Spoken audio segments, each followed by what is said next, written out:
We are at the end of 2025, and there is something deeply uncomfortable for many analysts in Washington, Brussels, and London. Something that doesn't fit, something that contradicts almost everything that has been confidently repeated over the past 3 years about China.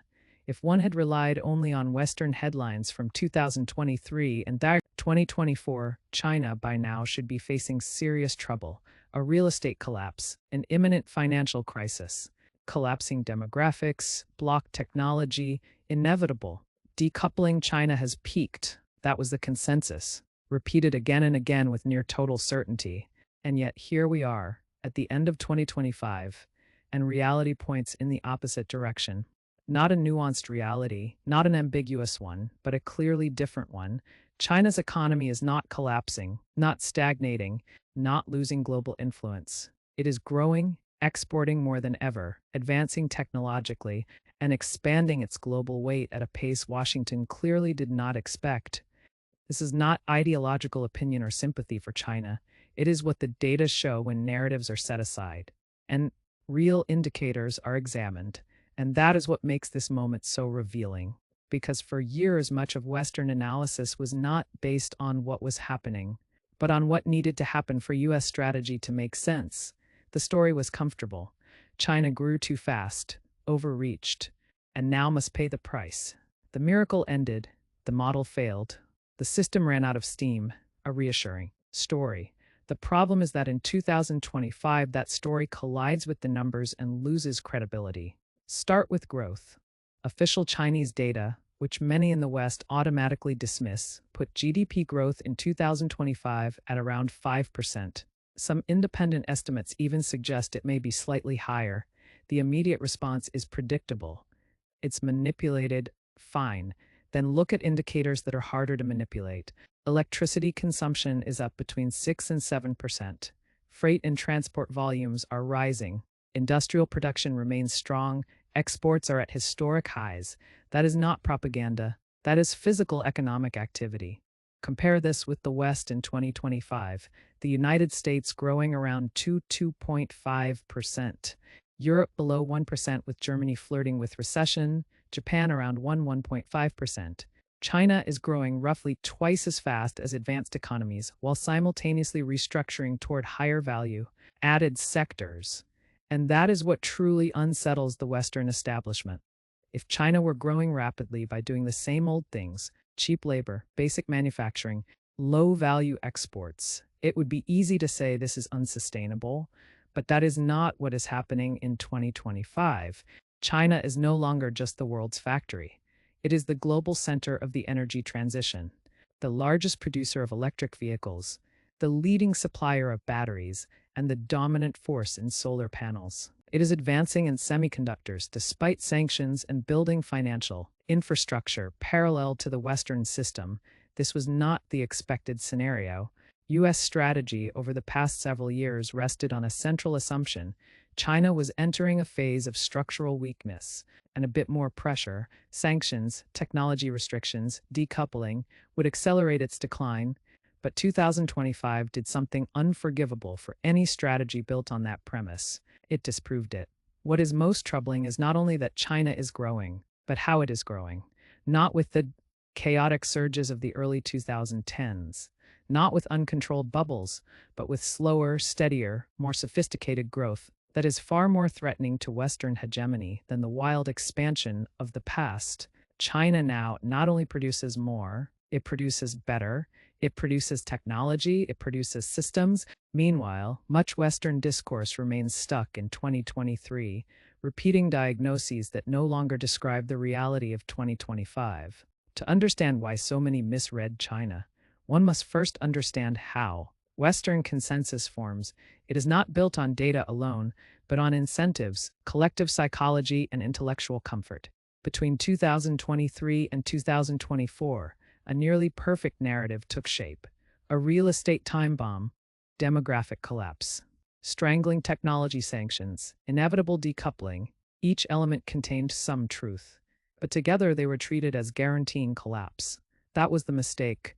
Complex systems do not collapse because they have problems. They collapse when they cannot manage. The real estate sector illustrates this well. Yes, China faces a real estate crisis. Over-leveraged developers, weak sales, stagnant prices. But the West quickly framed this as China's Lehman moment because it fit familiar analogies. The problem is that China does not operate like a US-style financial economy. Its banking system is dominated by state banks, credit is tightly controlled, and the state has intervention capacity that simply does not exist in the West. In 2025, there was no adjustment, no systemic bank failures, no financial panic, no domino effect. It wasn't elegant, but it worked. Demographics followed a similar pattern. China's population is shrinking and its workforce is declining, but the West treated this as an immediate bomb rather than a gradual process. Japan has experienced population decline for decades without collapsing. South Korea faces an even more extreme situation. The difference lies in adaptation. In 2025, China responded by accelerating automation, robotics, and efficiency. Industrial productivity rose, investment in robotics surged, and factories produced more with fewer workers. This does not eliminate the demographic challenge, but it manages it. And managing is very different from collapsing. Then there is technology, the centerpiece of US strategy. The idea was simple: cut China off from advanced chips and critical machinery, and technological progress would stall. The logic seemed airtight. The mistake was underestimating how systems respond under pressure when they have scale, human capital, and political will. Restrictions did not paralyze China. They forced internal substitution, urgency, and national prioritization. In 2025, the results became visible, imperfect but real. Technology did not stop. It advanced along alternative paths. Decoupling also failed to materialize as promised.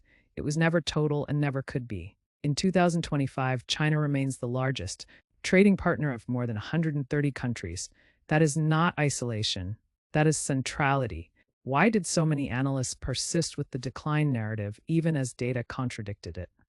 Because accepting that China was not falling meant admitting that Western strategy was failing, and when a strategy fails, one can adjust or deny reality. In 2025, many chose denial, looking at physical indicators, electricity, transport, production. The picture is unmistakable. Power consumption is rising strongly, freight volumes are up, industrial output is expanding faster than in any other major economy. Domestic consumption did not collapse. China is growing at roughly twice the pace of advanced economies from an enormous base, and it is doing so driven by strategic sectors: electric vehicles, batteries, renewables, advanced manufacturing. In 2025, China produced more electric vehicles than the rest of the world combined and dominates the battery supply chain from minerals to assembly. In solar panels, it controls around 80% of global capacity. This is not a temporary anomaly. It is a structural advantage. Exports make that power visible. In 2025, they reached record levels, around $3.5 trillion. But what matters most is not just how much China exports, but what it exports. These are no longer mainly low-value goods, but products that directly compete with the most sensitive Western industries in electric vehicles, batteries, solar energy, and advanced electronics. China's competitiveness is structural, not temporary. Decoupling proved partial, fragmented, and costly for those promoting it.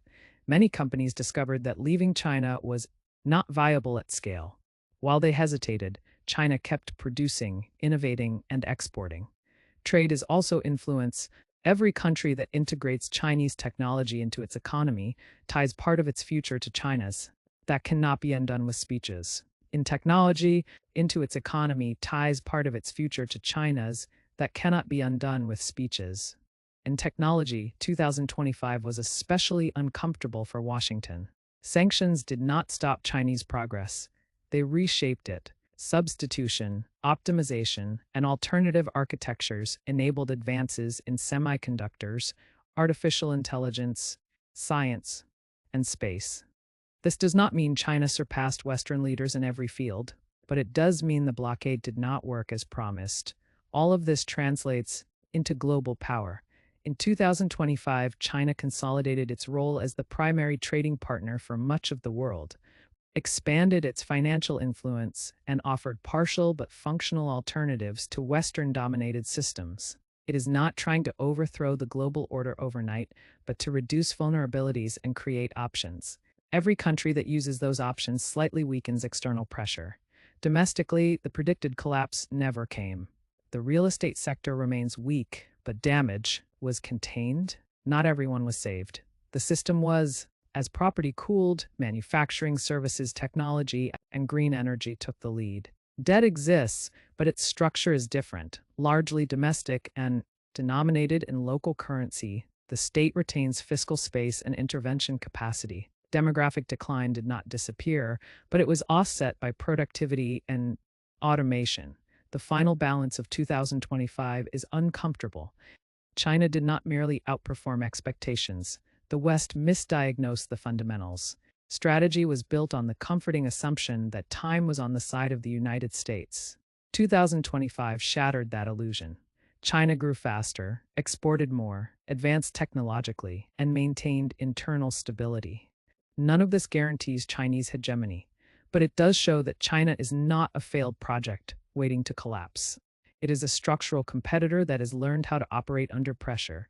See, the biggest mistake was not that China grew, but that many refused to update their understanding of reality. And if that refusal continues, the consequences will not be only economic, but strategic and geopolitical, because the world reorganizes not around what we believe, but around what works. And in 2025, like it or not, many of the things China did worked.